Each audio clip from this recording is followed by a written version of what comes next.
Hi, this is Doug Boudry. I'm the Assistant Commissioner with ACT Policing, the Deputy Chief Police Officer. You're listening to Radio Manpasand RJ Manish. Beautiful!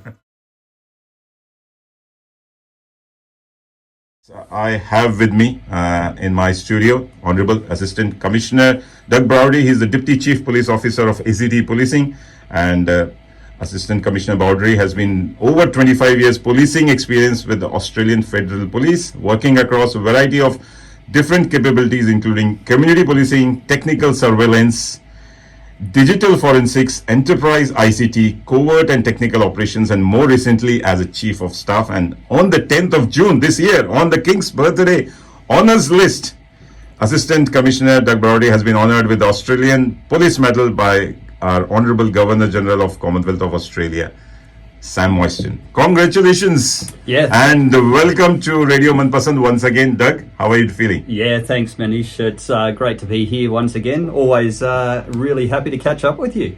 Lovely. We love to talking to you, even though Indians don't like police to be around. Yeah. But I don't know, somehow you love coming back to us and talking to our community and talking to multicultural community, getting connected. So talking of police, we normally hear two words: AFP, Australian Federal Police, and ACT Policing. What's the similarity, or what is the difference between the two? Yeah, no worries. Well, it's great to be back again. Always want to reach out to our Indian community and talk about the issues which matter to them. In terms of the difference between AFP and ACT policing, so the Australian Federal Police obviously has policing services. Right. So one of the outcomes that we have within the Australian Federal Police is ACT policing. So we make sure we look after the Australian Capital Territory on behalf of the ACT government and make sure we engage with our community. Obviously, the Australian Federal Police has a broader remit across the entire Commonwealth. So we're stationed all across Australia, but we also have an international network which is stationed across, I think it's 33 different countries now, actually including India. What's your role as an engagement to the multicultural community? Yeah, I think just from my perspective, it's a really important role that I play in trying to open those doors to police. Like, as we know, some of our multicultural communities don't have positive engagement with their police back in their home countries, and one of the things that we want to do here is make sure we get that engagement right, make sure that we can break down those barriers, break down any fears that that the community may have, and most often that's just by having a conversation. So from my role, I just hope to get our police officers through the door to actually have that conversation. I've seen posts often on the ACT Policing, coffee with the cop. Yep. Is it something, a new initiative to get rid of the fear? Yeah, we've been doing it for a little while now, but it's a really good initiative that the guys have come up with.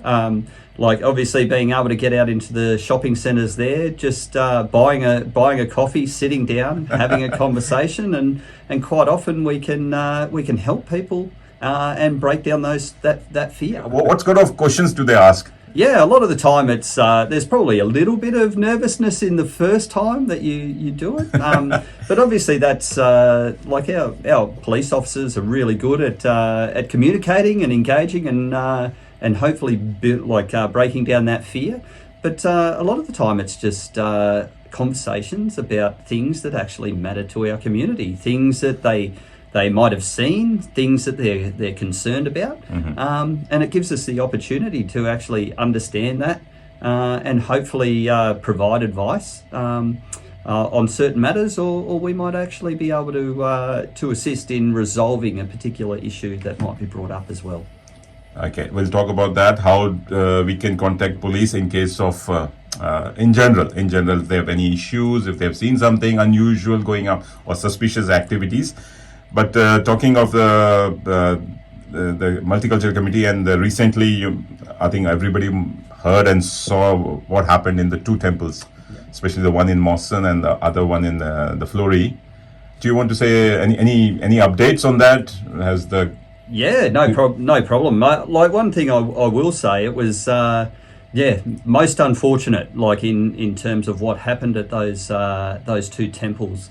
I know it had great engagement with Shanti Reddy at the Florey temple, and had been invited to an event there, and we were sort of actively trying to make sure we engage with community there, particularly around some of the issues that they had around burglaries that had occurred. Unfortunately, we had 4 males who decided to come out of Victoria. They came through New South Wales and then into the ACT. They were undertaking a bit of a crime spree across those 3 jurisdictions, and unfortunately went straight for the temples. Obviously, Diwali at the time, they knew there was going to be the money there, and decided to target those. Thankfully, with the help of the community and those the people at the temples, we managed to get good descriptions of them. We got that out to our partners at New South Wales Police, and they were able to make 4 arrests, with those people going before the court now. We also managed to recover the safe and the money, and get that back to the temples as well. So positive outcome there. So the money and the property has been recovered, or just some part? So that was recovered and returned. Everything? Yeah. Oh, that's great. Yeah, good. Great work from the police. I think normally it's been said the police doesn't do anything. Yep. This is a great work and an achievement. And so normally, as I said, there's always a complaint that police don't have time for petty crimes or like car or house break-ins, and there's lack of police personnel, and they don't want to come when they want us. Like, so, but what do you have to say? Are you planning to have more police stations, more personnel, more police officers on the road, and to look after? Yeah. Look, we were lucky enough last year that the ACT government announced 126 new police officers over the coming years, which is going to be a really positive outcome for us. We'll also, hopefully, after the last election, there's more police that look like they've been announced as well. So we'll see those police officers come into our ranks over the next couple of years. Bit of a plug there to the Indian community to actually have a look at us if you're looking for a job. Okay. Make sure you have a look at us, because we're very much looking for people from multicultural backgrounds to come and join us. So Gangalan is always looking for a new police station or a bigger police station. Same with Molonglo. They don't have a police station. Yeah. So Gangalan's always an area that we really try and make sure that we engage with the multicultural community in. Obviously, it's always like resourcing's always a challenge. Absolutely. For us. Molonglo is obviously a massive, like that Molonglo Valley area is a growth area for the ACT, and will be for the coming years. ACT government has already announced that they are looking at establishing a police station down in the Molonglo Valley. Okay. So hopefully we'll see that come over the coming years, and then we'll obviously have to allocate police down to that station as well. When it comes to sort of our ability to respond, and obviously Gungalan's always one where we engage with the community, it really comes down to priorities for us. Obviously, anything to do with life-threatening events or issues, that always takes precedence for us. It's our number one priority. We've got to make sure people are safe. So sometimes we'll be working on that, and unfortunately, that will leave some of the petty crime or the response to petty crime and those lower priority jobs a little bit further down the list for us to get to. Yeah, so hopefully people have seen a greater presence with police on the road. More recently, we've got a great inspector out at road policing, Mark Steele, who's really driving that road safety campaign for us at the moment. He's got the guys out there, obviously targeting speeding, targeting the use of or drug and alcohol whilst driving. So Okay. a very big focus for us. But when you have a look at that speeding side of things, I think we've year to date we're about 1,800 infringements, which is concerning for us. Just in Canberra? Yeah, just in Canberra. So That's quite a lot. yeah, it's quite a lot. So we're asking people just to slow down, take your time, plan your trips. So Absolutely. obviously, going out on your holidays, we don't want people crashing due to speeding. We don't want people drinking and driving. Absolutely. So if you're going to go out to your Christmas party, make sure you plan ahead. Like we've always got the taxis, we've got Uber, all of those sort of types. Or ask a friend or family to pick you up. Absolutely. Yep. So make sure you plan ahead. Make sure you don't get caught drinking and driving. Absolutely. So, friends, it's a holiday time. It's a holiday travels. Remember, the greatest gift you can have is your family and friends are waiting for you to be a safe arrival at home. And definitely, this is the time that we happen to see and hear a lot of accidents on the road. And so, be alert and just be safe and wear your seat belts and all those things. Make sure you don't drive tired.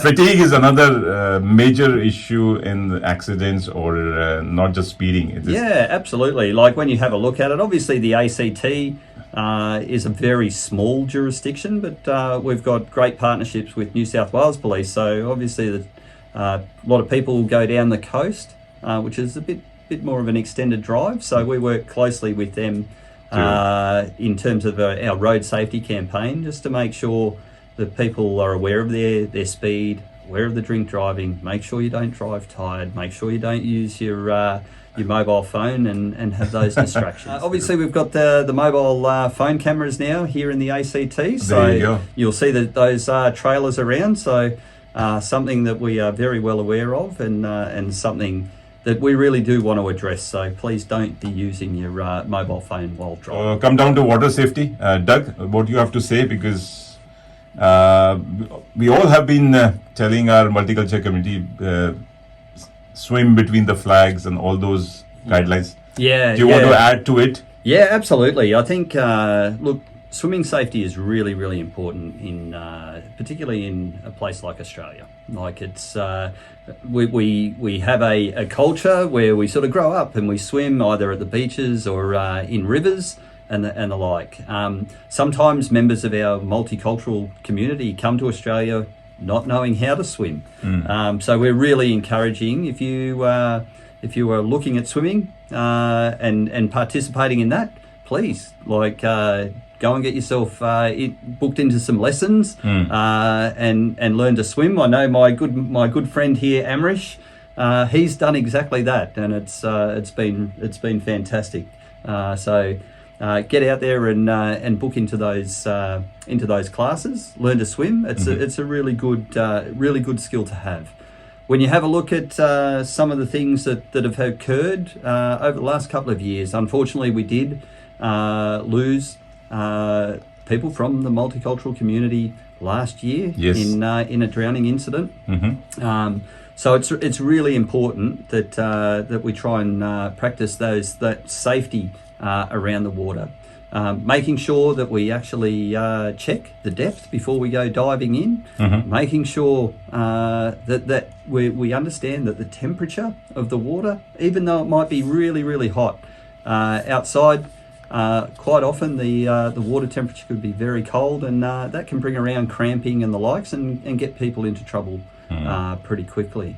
If you do see someone who's in trouble, just make sure you're sort of working within your ability to help them. So quite often we'll find that we'll have somebody who might be struggling in the water, and if you can't swim and you try and save them, you might actually endanger yourself. So make sure that you work within your ability there to try and help them. Don't go jumping in straight away if you can't swim. So just something to be aware of. Also, just to be aware for those members of the community who have young kids, always got to keep an eye on the kids. Absolutely.